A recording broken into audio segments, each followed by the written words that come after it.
de, comme si t'as pas de but, t'as pas de direction. Genre, il peut être fort, mais faut pas écouter ça. C'est un mensonge. Genre, ça va juste te tirer vers le bas. Et ne cherche pas l'attention, l'amour de l'extérieur, parce que tu sais pas c'est quoi les intentions des gens, les étrangers, qu'est-ce qu'ils vont venir mettre dans ta tête, ces choses d'affaires-là.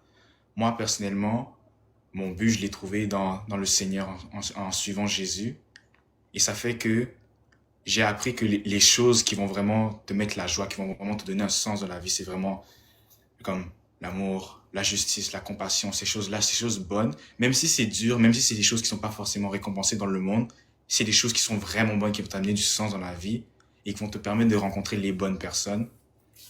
Va chercher ces choses-là, fais l'effort de travailler sur toi-même, trouve-toi un but, trouve-toi quelque chose que tu peux t'investir dedans et donne-toi dedans à fond. Même si c'est pas quelque chose que les gens vont trouver comme exceptionnel, comme même si c'est de l'art ou quoi que ce soit, mets-toi à fond dedans et utilise ça comme un moyen de montrer que tu es capable de dépasser tes limites. Parce que chaque fois que tu vas t'investir dedans et que tu vas devenir meilleur, tu vas voir que non, tu es capable, tu es quelqu'un de compétent, tu es quelqu'un qui a quelque chose à offrir au monde. Et continue dans ce chemin-là, continue à garder ton intégrité, à t'améliorer, à devenir meilleur dedans. Et un jour, le monde va voir ce que tu as à offrir. Et c'est ça qu'ils vont utiliser pour...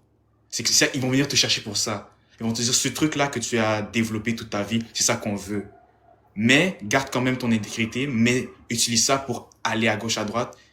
Mais n'oublie pas la douleur que tu as dans ton cœur, ce que tu as vécu, parce qu'un jour, ce sera toi qui seras un parent, un jour, ce sera toi qui auras un enfant, et tu sais que ce que tu n'as pas eu, c'est ça que les enfants voudront.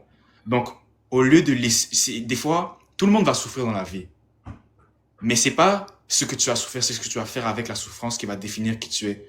Tu peux utiliser la souffrance comme une excuse pour faire les choses mauvaises, ou tu peux utiliser la souffrance pour savoir ce que tu ne peux pas faire. Maintenant que tu sais que l'abandon et que l'amour, c'est des choses importantes, n'abandonne personne dans ta vie et aime ceux qui sont proches de toi. Genre, prends du temps pour montrer à ceux qui sont autour de toi que tu les aimes. Et lorsque tu as des enfants, montre que tu les aimes. Ne laisse pas ta souffrance te mettre du mauvais côté. Au contraire, utilise ça comme quelque chose qui va te fortifier dans le futur. C'est